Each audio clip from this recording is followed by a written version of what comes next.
Welcome back. We are covering number 16 of 25 inspirational stories to encourage you in your business journey.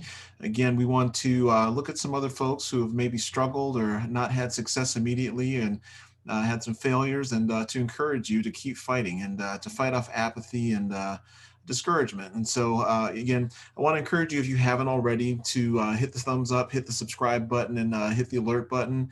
And then also, after this video is over, if you haven't listened to the or looked at the first video, I encourage you to do that. We discussed the plateau of latent potential and the valley of disappointment. I think that's a good starting point. And then listen to the other ones as well. I think there's some good stories here of people who have gone through struggles themselves. And today we're covering Thomas Alva Edison. So I think we all know and have heard about Thomas Edison, whether it be through history or science classes, and who he is, right?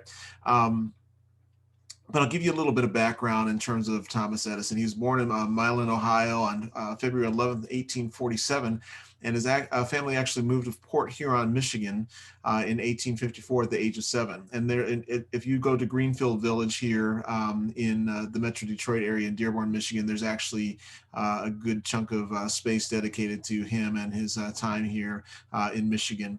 I know he ultimately ended up moving to New Jersey and, had a big impact on, electricity there as well. But he did spend some time here. Just a little shout out to and plug for Detroit and Michigan. But he attended school for a few years, but was ultimately homeschooled by his mother, who was a teacher by trade. And as a child, he was always known to be experimenting with and very interested in technology. And he worked on the rail lines that went from Port Huron to Detroit, and he would sell newspapers and various other items to earn money, and did pretty well doing that. But all of his money was ultimately ended up being spent on equipment and technology, which was his hobby.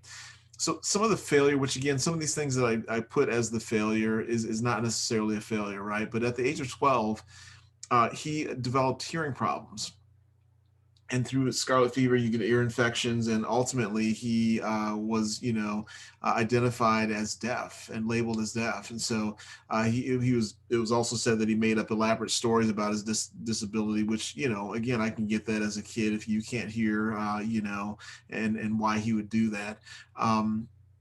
And again, it's his hearing, and a loss of hearing is not a failure per se, but it definitely puts you behind the 8 ball, right? I mean, there's many people that have disabilities, physical disabilities, that obviously don't advantage you, and it disadvantages you. So along the way, also, he had many failures in terms of getting to his success. And so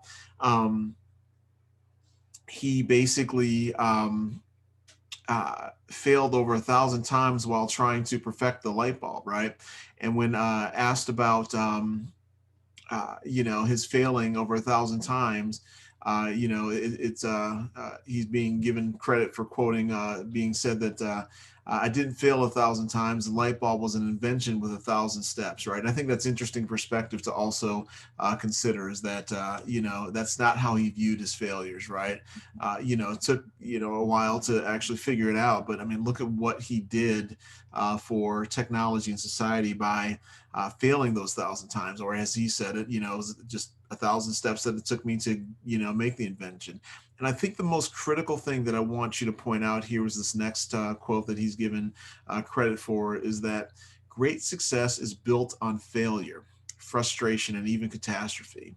So I want you to think about that, right? And, again, as we're going through this, and again, I've mentioned it before, I'm going through it with you. I'm starting these YouTube channels, Small Biz Shout Out, which, again, at the time of starting this series, I had 6 folks, and I've bumped up to 10, 6 subscribers, and I bumped up to 10. So thank you. I appreciate that. And again, this is meant to encourage you. And I'm now at 36 for free advice from your uncle on my other YouTube channel. So thank you again for that. So again, keep plugging away. But that last statement, great success is built on failure, frustration, and even catastrophe. And I've had failures myself with several businesses and several attempts with things. And it could have been funding, just timing in terms of it just wasn't right. But I've learned things along the way. And so I know that there's probably people that may listen to this who are thinking about throwing in the towel. That's what this whole series is for, is that you shouldn't quit, and that you shouldn't give up on your aspirations or trying things, right? If Edison had given up after 10 times, he wouldn't have been the one to create or be given credit for the incandescent light bulb, right? So again, listen to that first video that I made too. I think it's just important to just keep pressing on. So let's talk about his success real quick. Is that his first patent was for an electronic vote recorder, which is quite interesting, in 1869.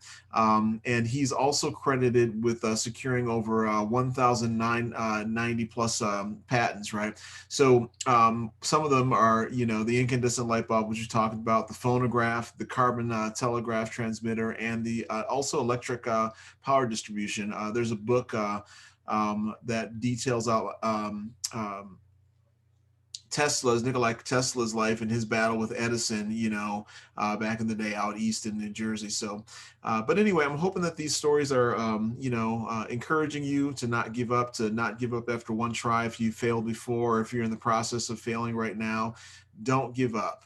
Keep fighting, do everything you can, take a break if you need to, but get back out there. The world needs whatever it is that you're destined to create and do, and I want to encourage you to do that. But before you go, again, do me a favor, hit the subscribe button, hit the thumbs up, and click the alert button, and we will talk to you at the next video.